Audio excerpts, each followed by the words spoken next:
Hello everyone. Mayam comment taunari. Aikoise nasidi pagada oina numidang lai adu si ayuk angalba pung pung tarukinida. Fazadre mo mayam champra pampini fazana pali sina kaji lembu apikpa lebu duni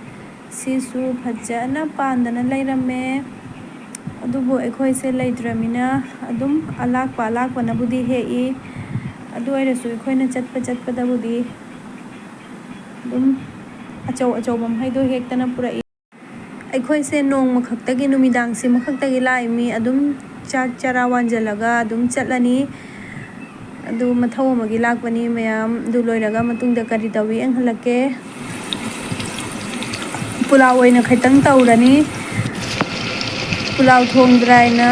saure nga du thong hare video du namba ngam hodare naha la adana school lagi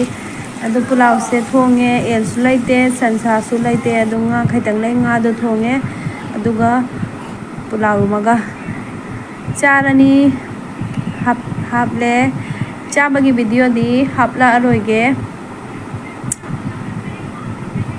adu airasu nga ga pulaw se pakna dabani saga oiraga pakna ba heli aduga mayam big bazaar da oina lae mahagi school gi dance ki furit amtang thigaina furitu ama da thibada amta phangdare aduna fi thiba loiraga Domino's ta oina changae animaku pizza mamtang pizza bigaina moi animak chare mayam naha pikpa se arum khara hogi aduna mana si se masa se haibadi hainingde chaningde numit kidi pizza se ubaga magi mathwai ni pirak pangai bangamde saringai da kama ga chai aduna si se yamna masa se haidokte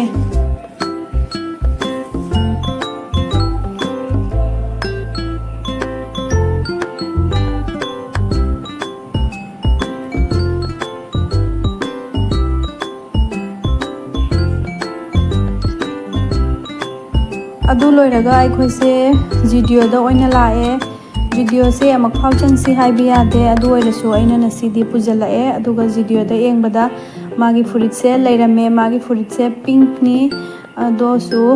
deep color oiba do light oirasu phange punamakta thibada am phau phangde sima last phangi si oina laujalle adu loiraga amaka chabagi engbire adum yumda oina likningai mapana si pamye ina launu haiba du laurae si so amaka litan thoga e furitse khangrau furitse ma laurae animak apikpa sidi pura ngaudan loire asi amaka furitse apikpa su si su pamye na si osu lithan dan engbada mangonda si su chap cha thoe du si ma su pama banina si ma su oina laurani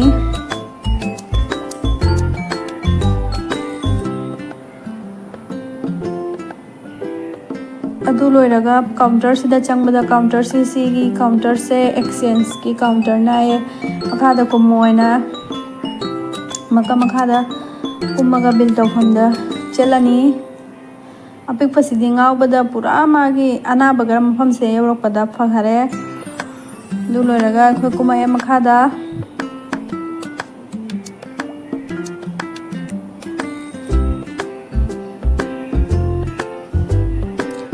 pikpa se furit se lautho haiba su ya hidreli chalbadagi adu counter da bill tawba matamda themadana lautho halaga bill tawraga lai mana pairiba lipstick se aibuma hariba lawbi gaye adu loiraga mayam se rangir khari gi point ta fajana sem hare hayeng se magi opening tawdorimi du loiraga mayam akoi se yorokpaga cha sana makhnau se nungai tabugum tawre cha se oina phung sana ina lolaga cha se oina thachala se na cha se thai